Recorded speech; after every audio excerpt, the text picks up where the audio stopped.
స్వామియే శరణమయ్యప్ప శరణమయ్యప్ప శరణమయ్యప్ప. ఈరోజు ఒక గురుస్వామిగా, ఎల్లాప్రగడ విజయ్ కుమార్గా మీ ముందు ఇన్ని సంవత్సరాలుగా స్వామి యొక్క సన్నిధికి స్వామి నన్ను ఎంతో అల్లారుముద్దుగా పెద్ద పాదం నుంచి చిన్న పాదం వరకు తీసుకెళ్తున్న తరుణంలో 4 మంచి మాటలు మన అయ్యప్ప సమాజంతో, భక్తకోటితో పంచుకోవాలని కోరికతో ఈ చిన్న వీడియోని చిన్న ప్రయత్నంగా చేశాను. మీ అందరి ఆశీర్వచనంతో ఈ ఎల్లాప్రగడ విజయ్ కుమార్ ఇన్ని సంవత్సరాలుగా స్వామి దర్శనం చేసుకుంటూ ఎక్కడి నుంచో మొదటి మెట్టు నుంచి ఈరోజు ఇన్ని మెట్లు దాటి జీవితంలో సంతృప్తిని పొందగలిగాను.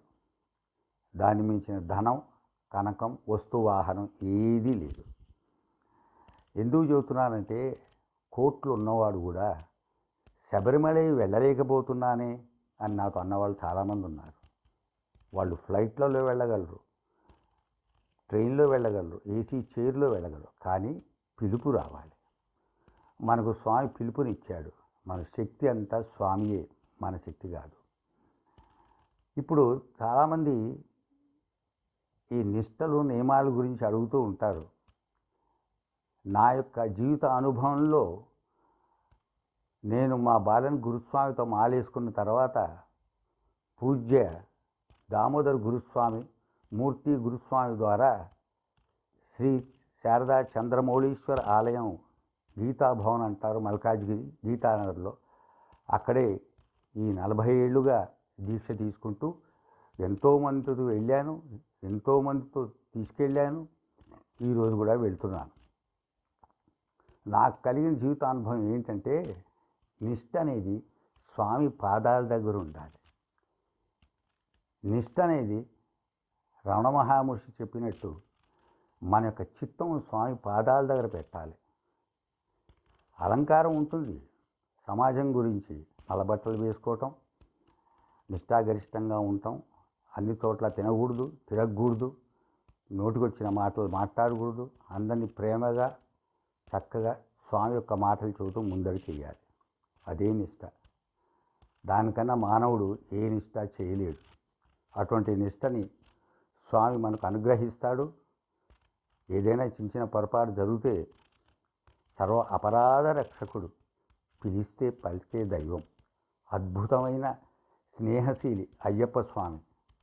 ఆయన యొక్క స్నేహాన్ని పొందితే చేయబట్టుకొని ఎరుమేలి నుంచి ఆ 8 కొండలు దాటించి టకటగా 18 ఎక్కించి పొన్నంబల్ మేడలో జ్యోతిని అనర్గళంగా అద్భుతంగా మనం చూపిస్తాడు.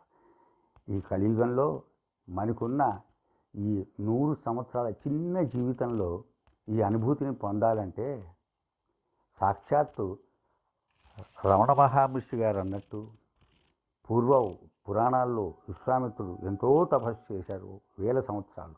అటువంటి అనుభూతిని మనకు ఈ యొక్క యాత్రలో స్వామి కలిగిస్తాడు. అది ఎవరి అయ్యప్ప అతని మనసులోనే తెలుసు. కొంతమంది చెప్పగలరు, కొంతమంది చెప్పలేరు. కానీ ఆ ఆనందాన్ని పొందాలి. అయ్యప్ప స్వామి, స్వామియే శరణం అయ్యప్ప. మంత్రాలు ఏవీ లేవు. శరణం అంటూ కళ్ళు మూసుకొని ఆయన పాదం తలుచుకొని ఆయన చిన్ముద్ర రూపాన్ని మనసులో ధ్యానం చేసుకొని దాచుకుంటే దాని మించిన కోట్ల విలువ గలది ఇంకేవీ లేదు. కాబట్టి స్వామియే శరణమయ్యప్ప, స్వామియే శరణమయ్యప్ప అనుకుంటూ అడుగులో అడుగేసుకుంటూ మన గురుస్వామిని గౌరవించుకుంటూ, మన సాంప్రదాయం ఇది. ఈ సాంప్రదాయాన్ని గౌరవించుకుంటూ పెద్ద మాటలు ఏమీ ఉండవు. పెద్ద భక్తి నివాళులు పురాణాల్లో ఉన్నట్టు ఎక్కడికో అర్థం కాని సంస్కృత వేదాలు స్వామి సన్నిధిలో అక్కర్లేదు. మనకున్న కొద్దిపాటిలో స్వామియే శరణం అనుకుంటూ వెళ్తే ఆ స్వామి ఎంతో అనుభూతిని కల్పిస్తాడు. మనకు అష్టైశ్వర్యాలు ఇస్తాడు, చక్కటి శరీర దారుఢ్యాన్ని ఇస్తాడు, ఆనందాన్ని ఇస్తాడు. దానికి మూల కారణం నేనే. స్వామియే శరణమయ్యప్ప. మీ అందరి ఆశీస్సులతో ఈరోజు 4 మాటలు మీతో పంచుకున్నాను. స్వామియే శరణమయ్యప్ప.